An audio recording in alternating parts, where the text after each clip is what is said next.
എല്ലാ പ്രിയപ്പെട്ട കൂട്ടുകാരെയും എക്സാം ഫോക്കസിലേക്ക് സ്നേഹപൂർവ്വം സ്വാഗതം ചെയ്യുന്നു. ശ്രീനാരായണ ഗുരു ഓപ്പൺ യൂണിവേഴ്സിറ്റിയുടെ 4 വർഷ ബിരുദ പ്രോഗ്രാമിന്റെ ഭാഗമായ 2ാം സെമസ്റ്ററിലെ മൾട്ടി ഡിസിപ്ലിനറി കോഴ്സായ ക്രിമിനോളജിയുടെ 3ാമത്തെ ബ്ലോക്കിലെ യൂണിറ്റ് 2 ആണ് നാം ഈ വീഡിയോയിലൂടെ പഠിക്കുന്നത്.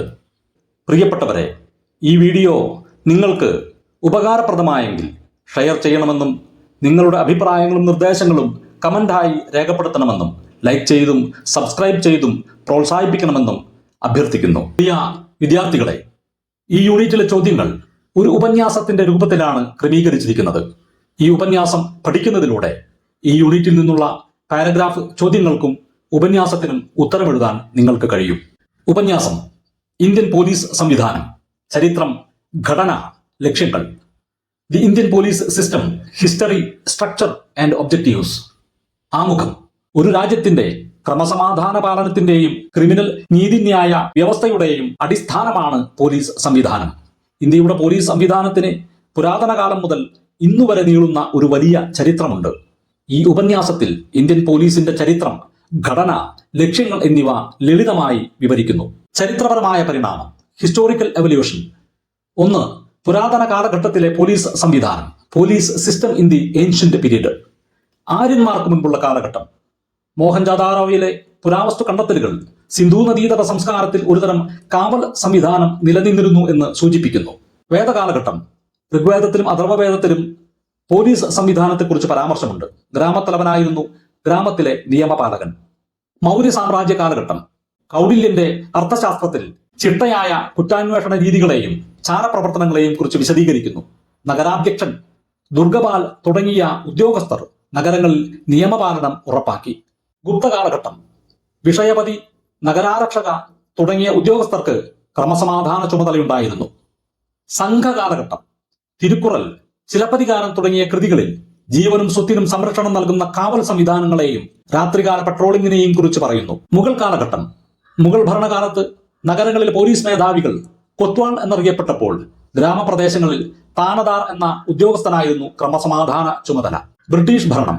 ആധുനിക ഇന്ത്യൻ പോലീസ് സംവിധാനത്തിന് അടിത്തറ പാകിയത് ബ്രിട്ടീഷ് ഭരണകാലമാണ്.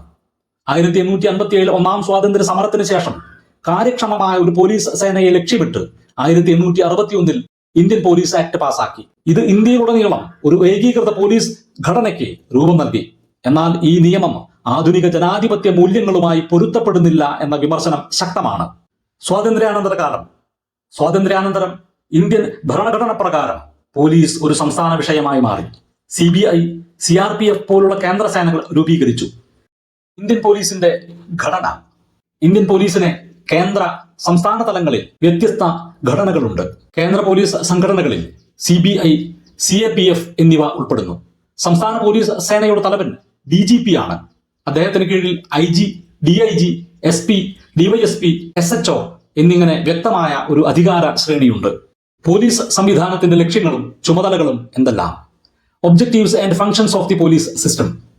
ക്രമസമാധാന പാലനം, കുറ്റകൃത്യങ്ങൾ തടയലും കണ്ടെത്തലും, ജീവനും സ്വത്തിനും സംരക്ഷണം നൽകൽ, കുറ്റാന്വേഷണം നടത്തി തെളിവുകൾ ശേഖരിക്കുക, കുറ്റകൃത്യങ്ങൾക്കുള്ള അവസരങ്ങൾ ഇല്ലാതാക്കുക. ഉപസംഹാരം. പുരാതന കാലം മുതൽ ഇന്നുവരെ നീളുന്ന ഒരു വലിയ ചരിത്രം ഇന്ത്യൻ പോലീസിനുണ്ട്. വ്യക്തമായ ഘടനയും ലക്ഷ്യങ്ങളും ഉണ്ടെങ്കിലും 1861 കാലഹരണപ്പെട്ട നിയമം ഒരു പ്രധാന വെല്ലുവിളിയായി തുടരുന്നു.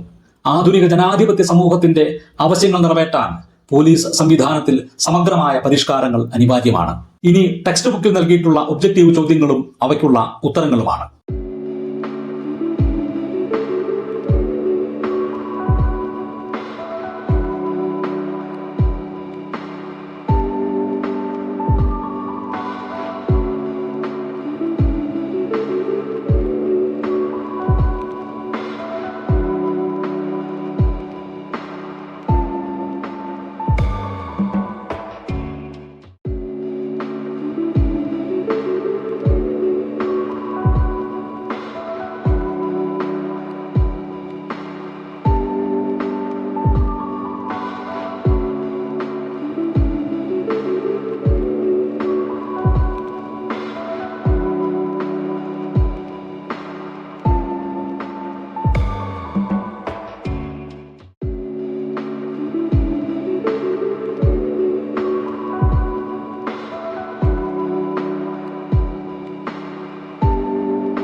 പ്രിയപ്പെട്ടവരെ, ഈ വീഡിയോ നിങ്ങൾക്ക് ഉപകാരപ്രദമായെങ്കിൽ ഷെയർ ചെയ്യണമെന്നും നിങ്ങളുടെ അഭിപ്രായങ്ങളും നിർദ്ദേശങ്ങളും കമൻ്റായി രേഖപ്പെടുത്തണമെന്നും ലൈക്ക് ചെയ്തും സബ്സ്ക്രൈബ് ചെയ്തും പ്രോത്സാഹിപ്പിക്കണമെന്നും അഭ്യർത്ഥിക്കുന്നു.